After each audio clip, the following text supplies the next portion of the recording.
Imagine that a young man discovered on his petri dish one morning that the fierce staphylococcus germs that he had in that dish were dead on the side of the petri dish where the glass had moved away and it was exposed. The window was open in the lab in those days. This is in the 1920s. And the doctor realized that something killed the deadly staphylococcus germ, something that was in the air. And if he could capture it, maybe it could kill the deadly staphylococcus germ when it's in your throat and on its way to your heart or your child's heart. So he went around to try to get someone to invest in this lab he would need to study what it was that had killed the staphylococcus.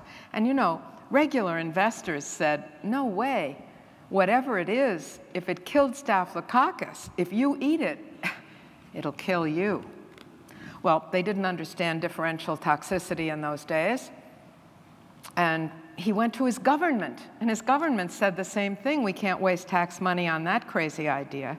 And just as he was going to wash the little dish, somebody said to him, there are nut bars in America who will give you money for a crazy idea that probably won't happen, and they won't ask you to give the money back. They're called philanthropists. They just invest in good ideas. Well, of course, you know the rest of the story. He was sent to New York. He met with Mr. Rockefeller, and Mr. Rockefeller weighed risk. Big issue right now, right? He weighed risk. He said, if I give these people a couple $100,000, 1,000,000 to 1 chances I'll lose it. But it's a couple $100,000. If this young doc is correct, the payoff would attack infectious disease on the planet. And infectious disease is the biggest reason for human mortality, for death. In fact, in 1900, the average age of death in America was 43. Raise your hand if you'd be dead. Well, if you've ever had an antibiotic, because you know what that was, it was penicillin. Penicillin, the first antibiotic.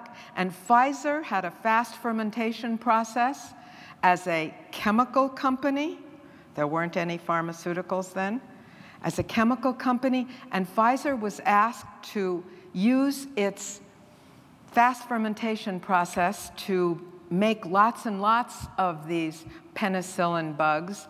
And not only that, they were asked to share the fast fermentation process with 5 other pharmas, well, 5 other chemical companies, so that they could all start making penicillin.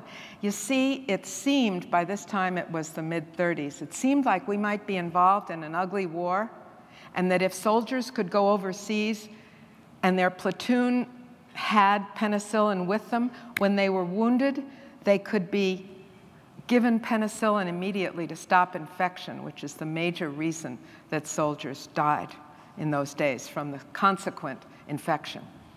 Okay, a whole industry developed, and Europe was way ahead of us in science until that development and a similar investment in what turned out to be electron microscopes and all the consequent imaging technology that came from philanthropy and investment in intellectual capital, in ideas that will make a transforming difference. This is who we are. No one told these people to invest like this.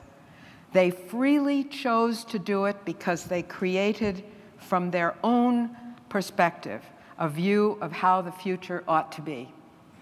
So investments in human capital, in physical capital, and in intellectual capital have been our history and have cooperated at the most critical places in our past with the development of our economy. And this combination of democracy, market economies, and philanthropy, generosity, citizen, freely chosen generosity, has created the winning profile for America. Now, I want to tell you that we are at a difficult moment right now.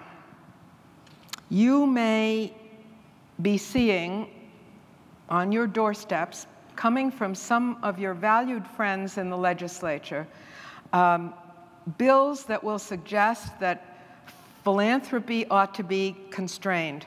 They ought to have to do this and they ought to have to do that and in order to keep the exemption. And I hope in the next 6 months that I will have a document and websites for each state that will help you to frame, with those people who will come to you, another way of looking at how to continue to recapitalize America, at how to continue to make superfluities available to address necessities, as most foundations are doing right now. Do I think we're doing it well enough in my own field of philanthropy? I don't think we're doing it well enough. But it's not the fault of any individual philanthropy. We need to get together as a sector that understands its responsibilities as philanthropy, both to market economy and to democracy. And we need to design a way of assuring that this generation understands its responsibilities to recapitalize America, to continue building our upward mobility, our spirit of idealism, as it has been a part of us for 370 years.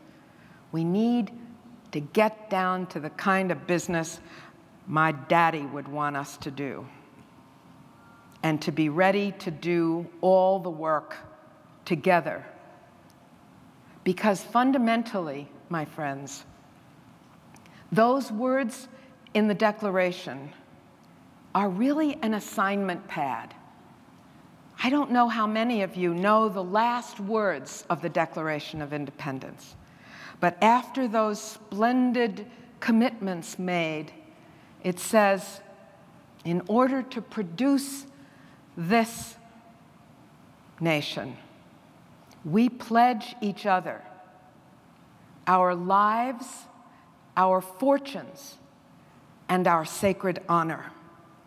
That is our assignment pad. If you've been benefiting from it, and your family has, then this is our work. It's already been committed. And we have already been committed to this work, not to spend the next 5 years arguing with the people who want to constrain philanthropy to serve a certain set of purposes. That would be crazy. That would be letting that agenda run off with the big agenda, which is to continue to build the city on the hill, to continue to increase the depth and the breadth of social justice, and to continue to be the people who understand that generosity and prosperity are two sides of the same coin, and that God's blessing upon America is a blessing that is linked to our willingness to live in virtue and in idealism and in generosity. Thank you, and God bless you.